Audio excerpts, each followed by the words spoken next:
Lamelo Ball and the Charlotte Hornets finished with a record of 43 and 39. Now they rank third in points per game, 26th in opponent points per game, 15th in total rebounds per game, 29th in opponents' total rebounds per game, and 29th in opponents' three-pointers made per game.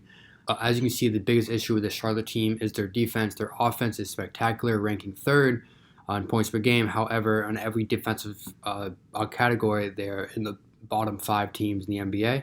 So the Charlotte Hornets have some decisions to be made this summer. They fired James Borrego, who was a very impressive coach for them, who improved their record year after year after year he was there. However, he just wasn't getting the job done for them, so they decided to move on from him. There's a couple great coaches out in the market right now. I would strongly suggest they target Frank Vogel. I understand his reputation was tarnished with the Lakers, but that was just a bad situation all around. I still think Frank Vogel is a fantastic coach. Next, they have to make the decision on Miles Bridges' contract extension. Now, he's reportedly asking for the max, which is going to be $173 million.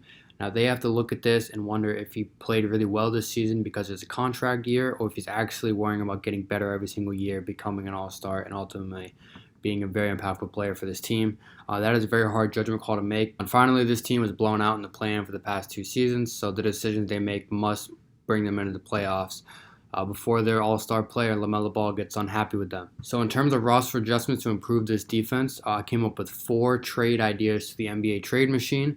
So without further ado, let's get into it and see how this Charlotte Hornets team can improve their roster. We're going to start this off with a bang. Now, as you know, the Utah Jazz just lost in the playoffs, and they're more than likely going to retool their roster around Donovan Mitchell. So this is the first trade I have. So Charlotte will be receiving Rudy Gobert and Royce O'Neal, and the Jazz will be getting Gordon Hayward, Terry Rozier, and James Bouknight.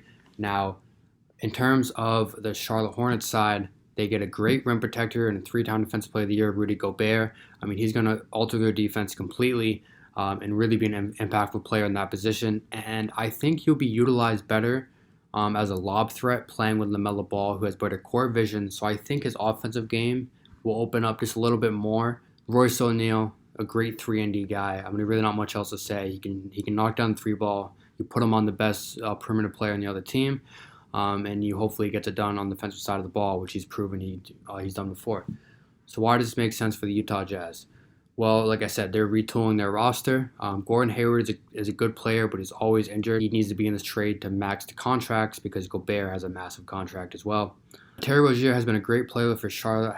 However, I think it's time to break up that Lamelo-Rozier backcourt to let Lamelo really thrive and become the main guy offensively. The first-round pick from last year, James Bouknight, who has a lot of potential to be very, very good.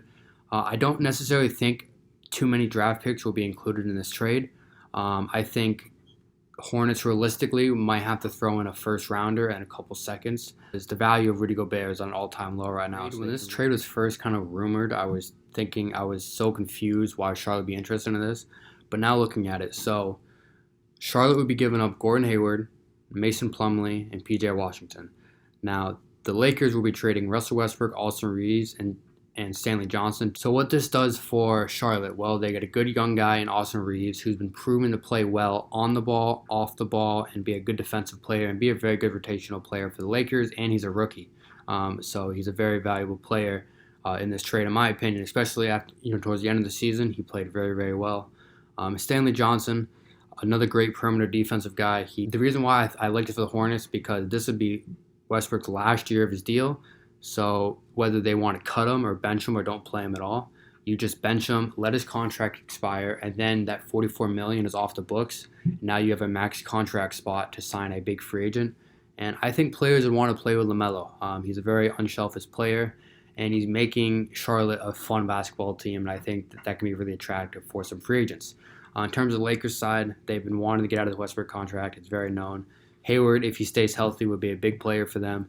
Mason Plumlee will be a big because their bigs are washed, and Dwight Howard, and they had DeAndre Jordan, so Mason Plumlee will be a better option, and then PJ Washington will be a nice backup for an AD gets hurt. Now, this trade doesn't necessarily tackle the defensive side. I had a little fun with this one, but I think this is also a realistic trade for them.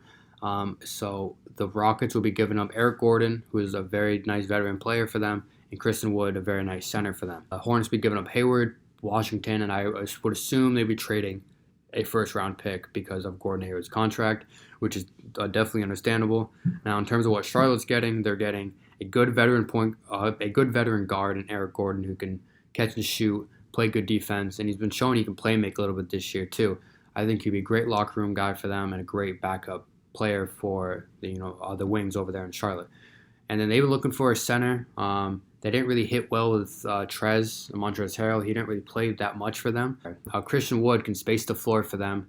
Um, I'll take you off the dribble, hit the three, post up. But he's got the whole offensive game, and I think he'll flourish with Lamelo Ball. And again, for Houston, this is really just to get some young assets. I mean, they'll get Gordon Hayward that they have to keep for a couple of years. They'll get P.J. Washington, a nice young asset, and then they'll get, like I said, a pick in this deal as well. So going to the final trade here, and I debated for a while whether it's a good trade for Charlotte or not, and I came to the conclusion that it is, especially if they can get maybe like a first-round pick in this deal or a second-round pick or a couple seconds from the Knicks.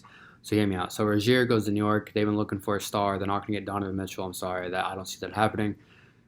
Terry Rozier will be a nice player for them, a nice two-guard, put up great numbers, and really be the scoring punch they need on that team. And then Charlotte gets a All-NBA defender in Nerlens Noel. They get Cam Reddish, which adds to their wing depth. And then Quentin Grimes, who is I'm pretty sure he's a rookie this year, or he's a sophomore player. They get 3 players for 1. None of these players have real extreme value. None of them add up to Terry Rozier. But they get the defense in Nerlens. They get a wing player in Cam Reddish who's still got potential. And I think trading a young player to a team that's ran by Tom Thibodeau is honestly the worst idea ever because he's not going to play him. He barely played Cam Reddish, and they traded a first-round pick for him. So I think Cam Reddish has more potential than Tibbs is letting him show. So I think he'll flourish in the fast-paced offense of the Charlotte Hornets. And then Quentin Grimes is a nice backup guard for them. Like I said, if they get a pick in this deal as well, if Charlotte gets a pick in this deal, that would make it even better. But I think this trade fits both teams. Very, very, very good move for both sides. So these are my 4 trades that I think the Charlotte Hornets should make to improve their roster going into the next season. This team's full of young assets, a lot of potential. Hopefully they can cash in and make something work next year.